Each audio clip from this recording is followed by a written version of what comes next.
Assalamualaikum warahmatullahi wabarakatuh. Sebelumnya perkenalkan terlebih dahulu anggota kelompok 10 yang akan mempresentasikan materi yang berjudul intelijensi. Anggotanya yang pertama Musta'in, saya sendiri, yang kedua Erlina, yang ketiga Dea Putri Lestari, yang keempat Miftah Latifah Auziah, yang terakhir Umiliyah Maulidiyah. Untuk pembaca materi pertama tentang pengertian intelijensi, yaitu Erlina, pembaca materi yang kedua tingkatan intelijensi, Dea Putri Lestari, pembaca materi yang ketiga faktor yang mempengaruhi intelijensi, Miftah, pembaca materi yang terakhir cara meningkatkan intelijensi, Umiliyah. Terima kasih. Yang pertama, ada pengertian inteligensi.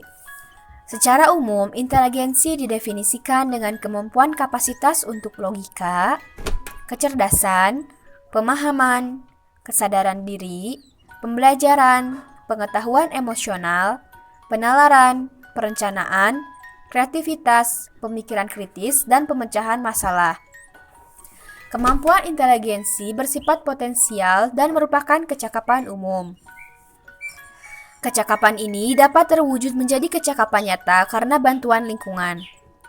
Inteligensi sangat erat sekali dengan yang namanya intelek, karena keduanya berasal dari bahasa Latin yang sama, yakni intelligere yang berarti memahami, dan intellectus atau intelek adalah bentuk participium perfectum atau pasif dari intelligere.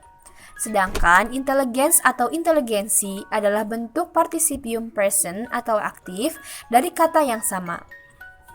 Inteligensi dilihat dari perspektif. Yang pertama ada evolutionary perspective. Inteligensi adalah suatu kemampuan untuk memecahkan masalah yang berhubungan dengan adaptasi. Yang kedua ada behavior perspective. Inteligensi adalah suatu kapasitas untuk mencapai tujuan aditif dalam perilaku. Yang ketiga, ada cognitive perspective.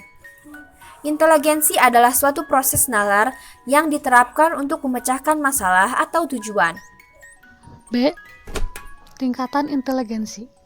Pengukuran inteligensi adalah prosedur pengukuran yang meminta peserta untuk menunjukkan penampilan maksimum, sehingga pengukuran inteligensi dilakukan menggunakan tes yang dikenal dengan tes inteligensi. Tes inteligensi awalnya dikembangkan oleh Sir Francis Galton. Dia tertarik dengan perbedaan individu dari teori evolusi Charles Darwin. Dilihat dari segi pelaksanaannya, tes inteligensi dapat dibedakan menjadi dua macam, yaitu tes individual dan kelompok. Termasuk dalam tes individual adalah skala Stanford, Binet, dan Wechsler. Tes kelompok diberikan kepada sejumlah siswa dengan jawaban tertulis. Namun dikarenakan tes yang dilakukan oleh Galton tidak begitu bermanfaat, akhirnya Alfred Binet melanjutkan ide untuk melakukan tes inteligensi. Tingkatan inteligensi seseorang. 1. Idiot 0-29. Orang yang ber-IQ 0-29 ini dikategorikan sebagai idiot.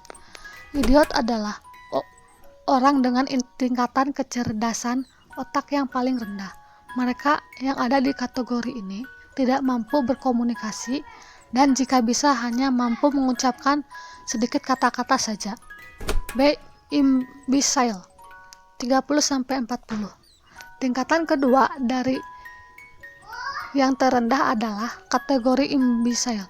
Anak-anak di kategori ini masih harus bergantung kepada orang lain. Namun, begitu ia sudah mampu untuk belajar berkomunikasi, makan, mandi, dan beberapa hal mudah lainnya dengan pengawasan dari orang lain. Moron atau debil. Anak-anak yang memiliki IQ tingkatan ini sampai tahap tertentu masih bisa dididik untuk belajar menulis, membaca, dan hitung-hitungan sederhana. Untuk mengembangkan kemampuannya, bisa diberikan kegiatan-kegiatan rutin tertentu yang tidak membutuhkan perencanaan ataupun pemecahan masalah. Kebanyakan anak-anak di kategori debil ini bersekolah di sekolah-sekolah luar biasa. 4. IQ DUL 70-79. Tingkatan kategori ini lebih baik dari ketiga kategori sebelumnya. Namun kecerdasannya masih di bawah anak-anak normal. Kemampuannya bisa dikembangkan dengan kerja keras, bersusah payah, serta memiliki banyak hambatan. 5. Normal rendah atau below average 80-89. Tingkatan selanjutnya adalah kategori below average.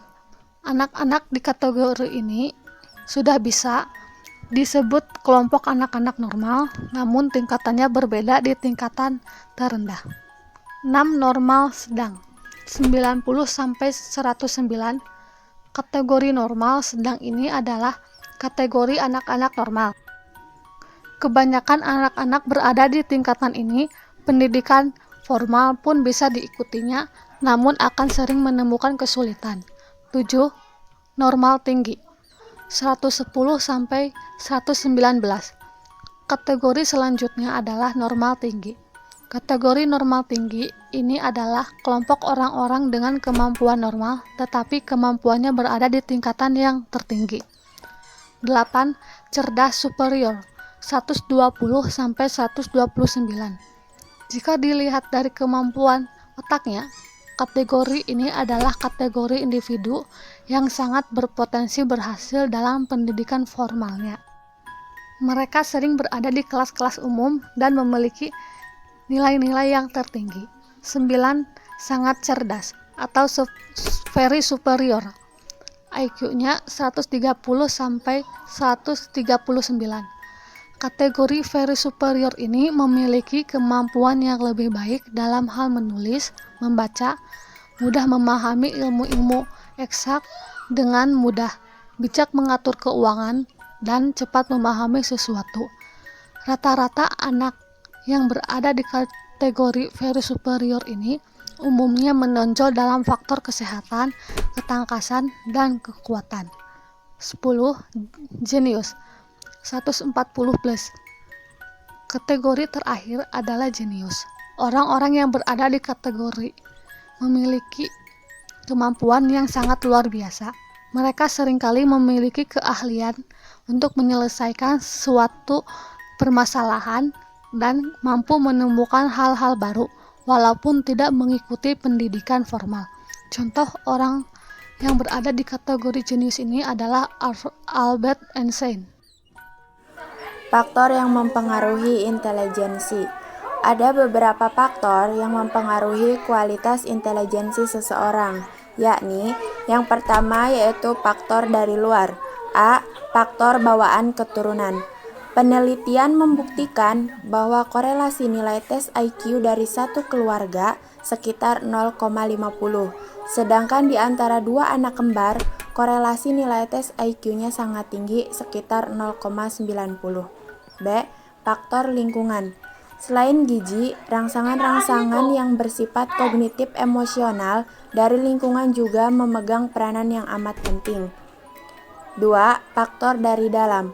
Menurut Dr. Howard, kecerdasan memiliki 7 komponen, di antaranya kecerdasan linguistik atau verbal.